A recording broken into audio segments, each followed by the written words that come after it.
Hi everyone, if you're watching this video, you're ready for paraphrasing, the next step in our research process. This video is to walk you through how to paraphrase information on bipolar disorder. So just to clarify, to begin you want to make sure that you go to Google Classroom and get your Edgar Allan Poe research notes document and open it up. Here you should have some essential questions typed about bipolar disorder and possibly Edgar Allan Poe. You may or may not have anything here, depending on what hour you're in. Today we're going to work on filling out these boxes here. Quotations from our sources, paraphrases, and in-text citations. In Google Drive, you should have a ProQuest eLibrary folder, and it should have the 3 sources that I showed you how to get on eLibrary on the video from yesterday. So, go ahead and pause this video if you need to, find your ProQuest eLibrary folder, and open up Bipolar Affective Disorder.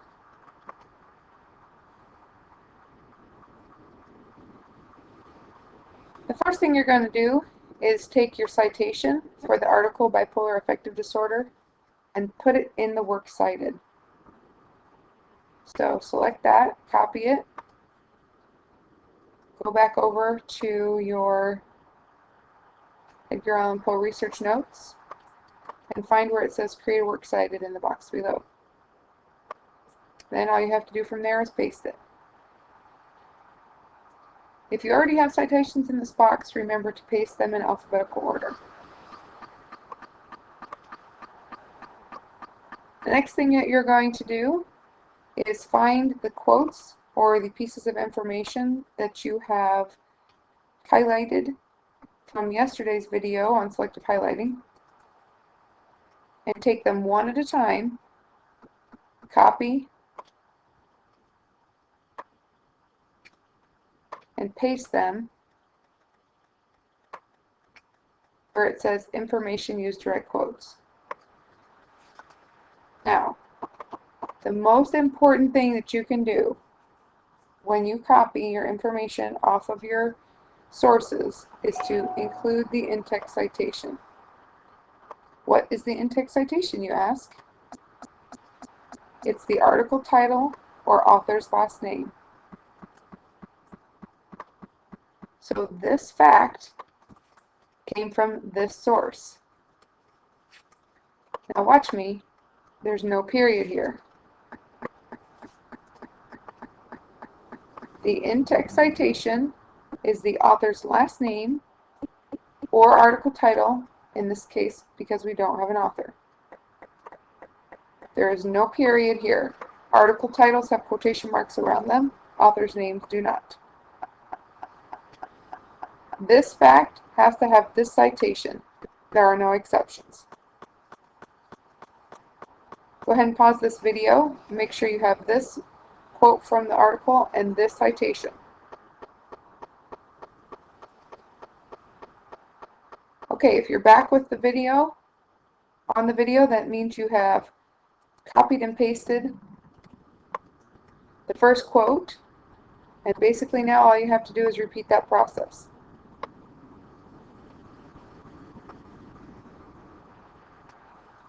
Find the quotes, paste,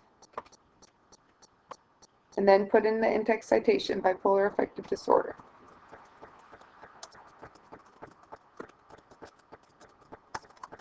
Everything that's highlighted needs to go into this chart with the in-text citation in the last box. So I'll go ahead and do that now, and you can pause this video and do that as well. And then when we come back together, I'll show you how to do the paraphrasing. As you were working, you may have noticed that you ran out of boxes. So you can right-click and say Insert Row below, and then you will be able to put in more boxes for your facts. I forgot to mention that before I paused the video. Okay, right now I have all my facts from the source. I'm going to go ahead and get my in-text citations done.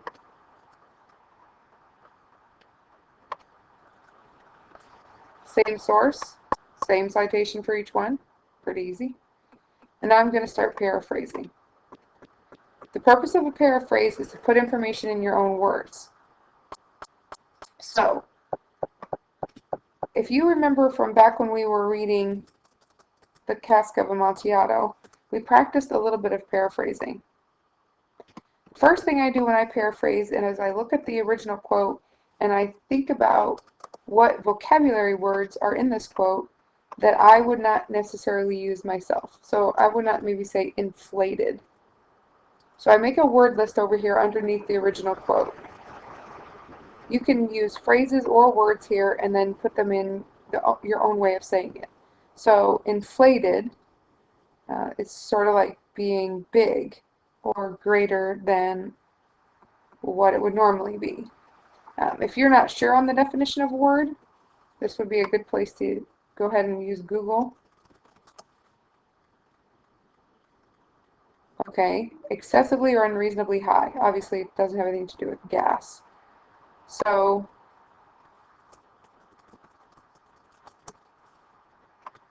I just put my definition down here in this little box underneath the original quote. What's a delusion?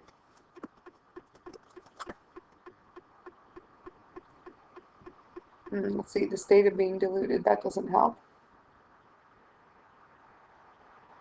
Oh, a symptom of a mental disorder. That doesn't help that much. So you may have to dig a little deep in order to figure out what a delusion is.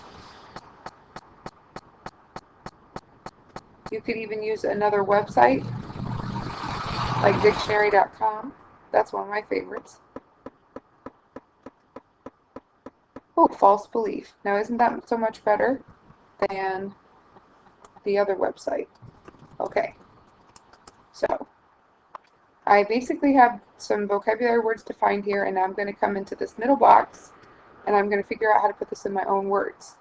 Now I typically like to start at the end of the quote so that I have not only my own words but also my own word order.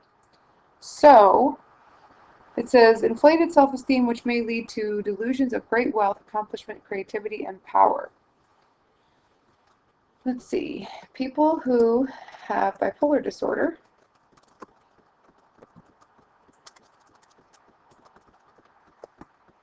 may believe, I'm going to say may because not everybody is the same, that they have power, creativity, notice I'm using a different order,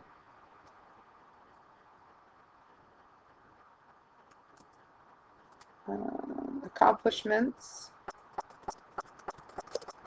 or wealth due to their unreasonably high false beliefs, or due to unreasonably high false beliefs about themselves. So I started at the end, put those ideas first, then I went into the inflation and the delusion, unreasonably high false beliefs about themselves. Okay, so that is a paraphrase. Go ahead and pause this video and use my example to do your own paraphrase. You can copy mine exactly, use my process, and put your answer over here in this box. Okay, if you're back in the video, that means you have everything that I have on my screen filled in on your screen.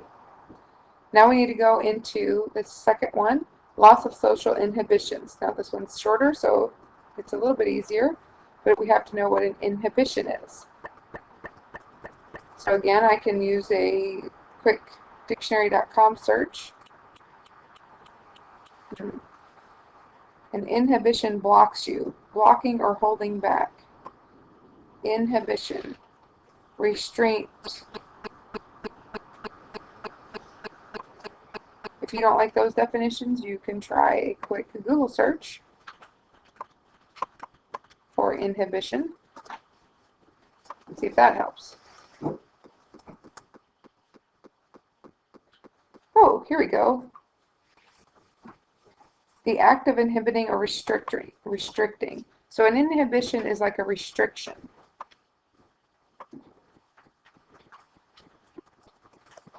All right, that makes sense. So a person with bipolar disorder doesn't have social restrictions. They act in ways that are not socially restricted. So let's see if we can put that in our own words. Okay, if you're back in this video, you may have tried to write a paraphrase on loss of social inhibition, and this is the one I came up with. People may lose their sense of social restriction if they have bipolar disorder. This may cause them to act in ways that are not socially normal or appropriate. Notice my paraphrase is a little bit longer than the original because I wanted to explain what social restriction meant. Feel free to go ahead and use that paraphrase if you need to. Pause the video if you want to. I'm going to go ahead and move on to the next one. At times he or she may be aggressive or violent and may neglect diet and personal hygiene. This one's a little bit tough because we pretty much know what these words mean. So I don't need to necessarily look them up, but I still want to try to get them into my own language. So I have to make a little list down here. You should do this too. And I want to think about what is aggressive. What does it mean to be aggressive? You could use the dictionary. You could use a thesaurus also. Let's see, force. Something about force. So if people are acting aggressively, it means they're acting forcefully. Violence is violence. Let's see, neglect is something like lack of care. Personal hygiene is the way you take care of yourself. So let's see if we can get this into our own words. Whenever I try to start with the end and work toward the beginning, so I have original word order too. Okay.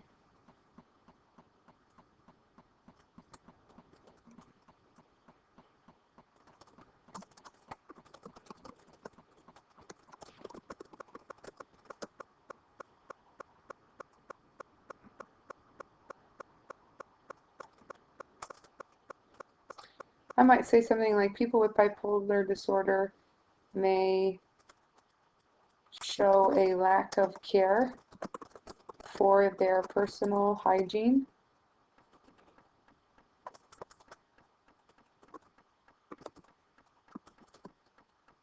and diet.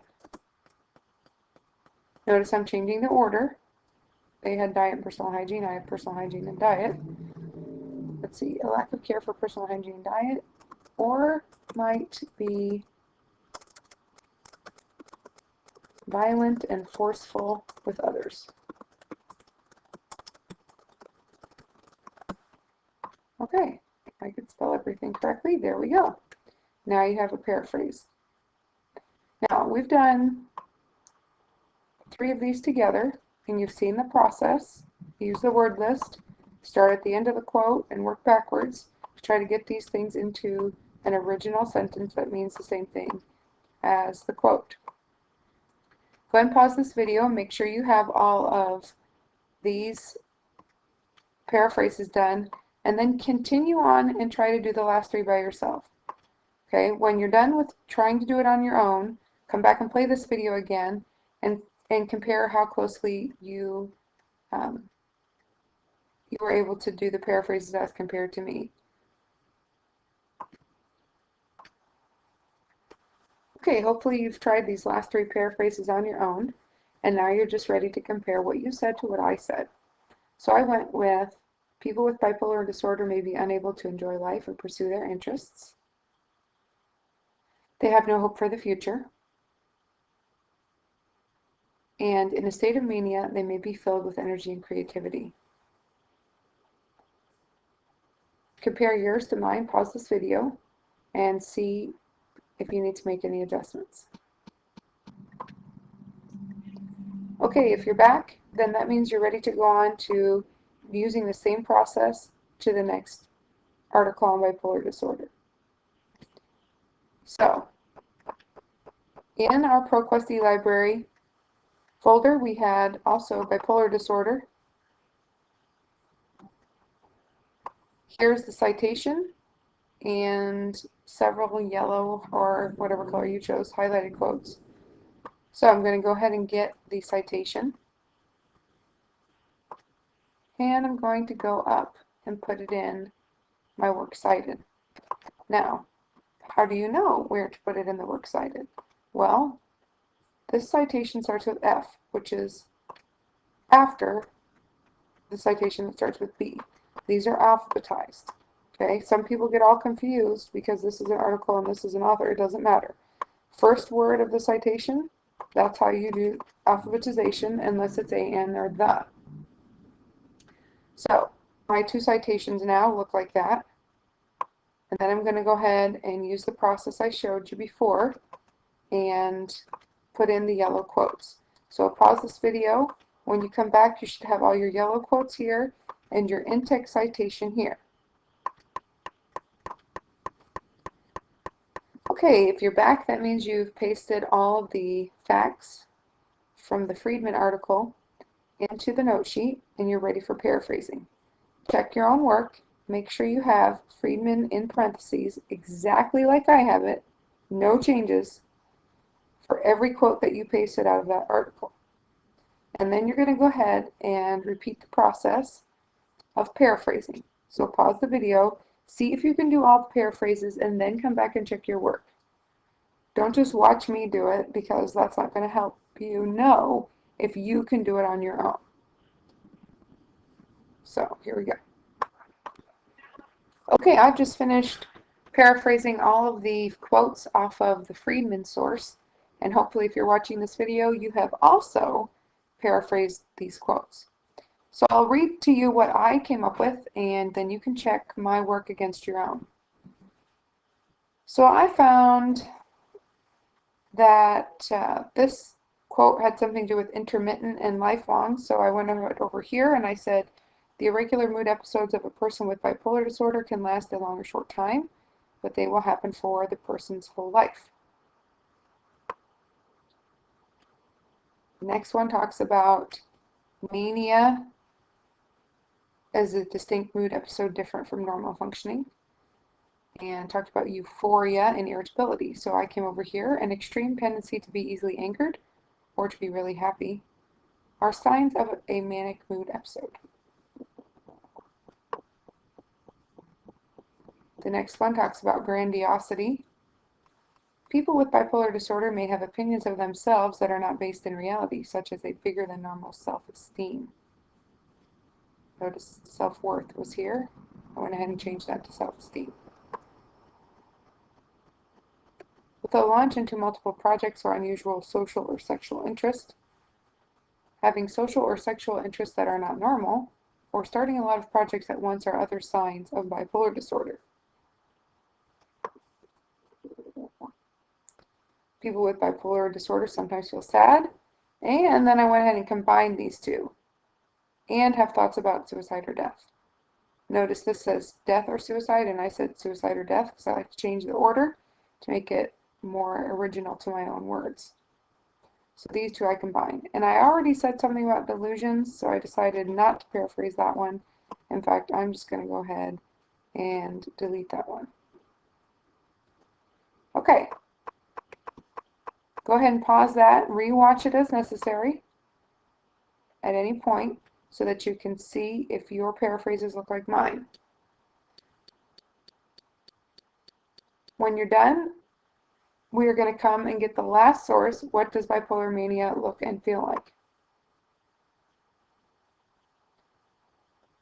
So don't worry, we only have to repeat this process one more time. So by now I bet you predicted the first step is to get that citation and then come back over here. This one starts with G, author's last name, Goad. So we have it is our third source. Unless you already have some other sources here, then you will probably have 9 sources there. Okay. Go ahead and take a second, pause the video, and find the things that you've highlighted. In this one, there are only three, sorry. There are three things. Get those three quotes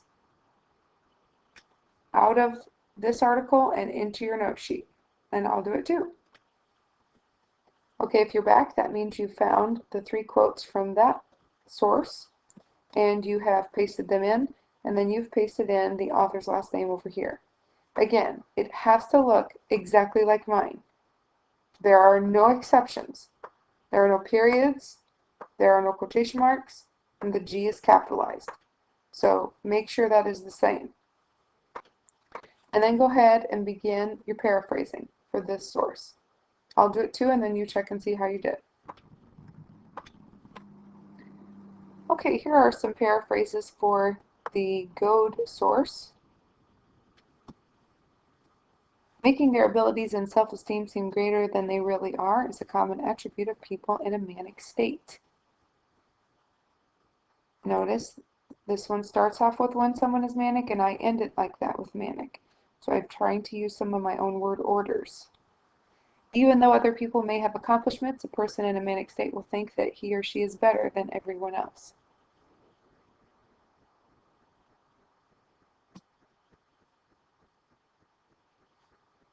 Being deprived of sleep, experiencing great stress, or abusing drugs and alcohol can bring on mania. I changed the order of the list here, and I changed prompt to bring on. So that should do it for all the paraphrases. Go back and rewind this video as you need to, and make sure that you have quotes, paraphrases, and citations for all the sources that you researched on bipolar disorder. Thanks for watching.